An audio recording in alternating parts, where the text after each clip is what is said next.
But as I say, I think this is a game that would suit United, the way it's going to play. I think it'll be a tough one. No need to make any changes, we've said that.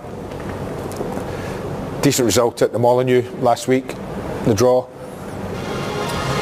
He's obviously not got a problem with fitness and players. Obviously they don't have a midweek game, so players getting a chance to recover. There's the 4-2-2-2 that you said, Richard, that's going to put up as. There you go. Yeah. I'll be lacking a lot of width in that, but who knows. The kit, incidentally, I read today, is a nod to an era when players used to wear a sash so that you could identify them. When we were at school, it was more of a bib. It was a bib. But there has been a time, and I didn't know that, when sashes were worn, so you could see who was wearing what. I didn't. It's the same back four from the game against West Brom and goalkeeper. Alex Telles keeps his place in that left back area. Donny van de Beek, we know, comes in to that midfield area. Like that, do you think?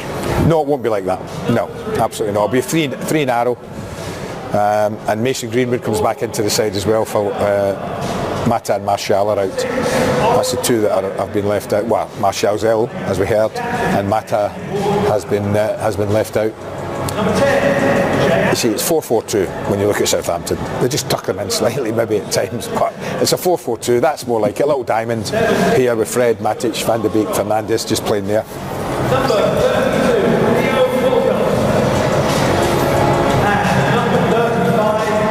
Both teams with at least two up top.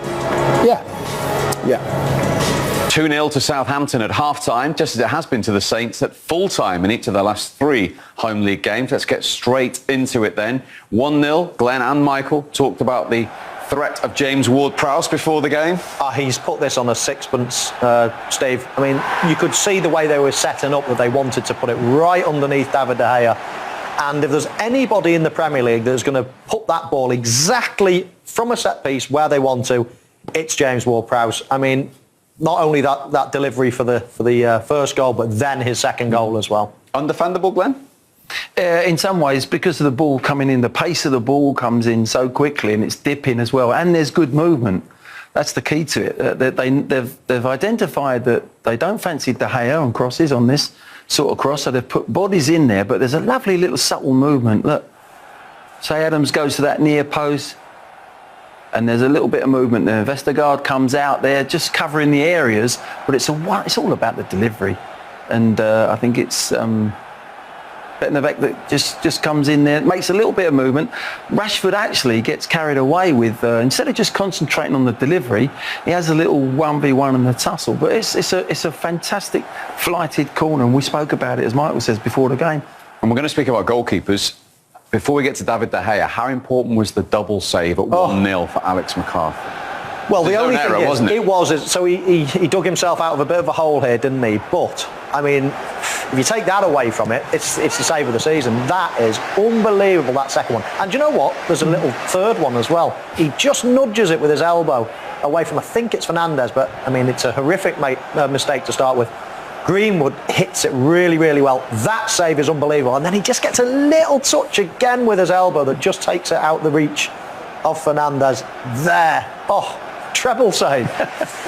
And it was very important because, of course, then Southampton went 2-0 up. First of all, let's talk about the taking of this. Ward-Prowse right at the heart of it again. Well, he's just so good. He's so good with set plays. I mean, you know, it's a little bit wide for me, but he gets dip and he gets swerve and curl on it. I think, you know, for me, the goalkeeper would be disappointed. De Gea would be disappointed he hasn't got across and got to that ball at the near post because of the angle that it's come from. I think that's the key. And we can see it from here. Look, the angle is quite wide, you know. And when you're going across, it's about your feet movement with a goalkeeper. And for me, he's just got his feet are a little bit too wide, and he does a double little movement where I think he's got to cross his legs, not necessarily cross them, but do that movement a lot quicker. You've got to move your feet quickly to get to that ball and get it across into that near post area. So I think he'd be disappointed in that. But it's a wonderfully taken free kick, I've got to say. Do you agree, Michael? Could De Gea have done better? I think so. I just wanted to ask Glenn a question. If we could just get it up again in terms of the setup there. And I just wonder whether, because of the angle, hitting the ball to the far post is a lot longer. So what I mean is here, Glenn, if you move this wall and moved it here, because at the minute you're encouraging the ball to go into this corner. If you move it here, then the goalkeeper can stop this side of the goal. Then you're encouraging that free kick to go, look how far I would have to go to this top corner. It'd only be in that That's top an awful long way. So I'm just wondering whether you're actually encouraging the wrong type of thing. Could you put the wall on further to the left? It's a good thought, actually, because it is a difficult ball to hit that one into that top corner there. Yeah. And you're saying, because as a taker, you're wanting the goalkeeper to go as far across into that corner, because he's leaving the space where you're going to hook it around. Now, because it's at the distance of that, is so. If you imagine if you took that ball and it was there, this would be 35 yards away. Yeah. So if you imagine that you took an arrow and said there's the same distance to that far corner, like Michael's saying, you'd say the free kick was there. You'd fancy your goalkeeper every time. The only reason I say is because that's obviously from the ball there, which is a tight angle, it's the shortest point to get there. Discourage that. Make sure they go to the furthest point, change your wall from there to there, and I don't think that goal goes in. Okay. Just for clarity, what was your answer? You should have saved it or not? You should have saved it, yeah. Right. Just. Do you agree with Glenn? Yeah. Okay. Fascinatingly and interesting, illustrated.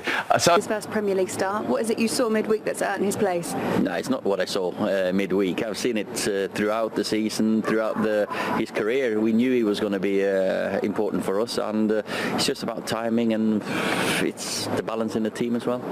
No Martial in the squad at all. Any update on him? Yeah, he travelled down, but he got ill overnight, so he's in the hotel by himself, unfortunately.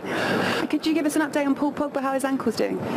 It's improving. Hopefully he's on the grass training today. If not, hopefully tomorrow. So I'm not sure if it takes a long time to recover, but hopefully he'll be ready for Wednesday. What sort of a battle would it be about against Southampton, who started so well, and it's not just this season, they are a brilliant outfit and have been under Ralph Hasenhuttl. How difficult will they be? Of course, they have a very distinct and certain style, which Ralph has brought in. He had his time at Leipzig as well. It's high energy, rock and roll, powerful football, don't give you any second to breathe at all.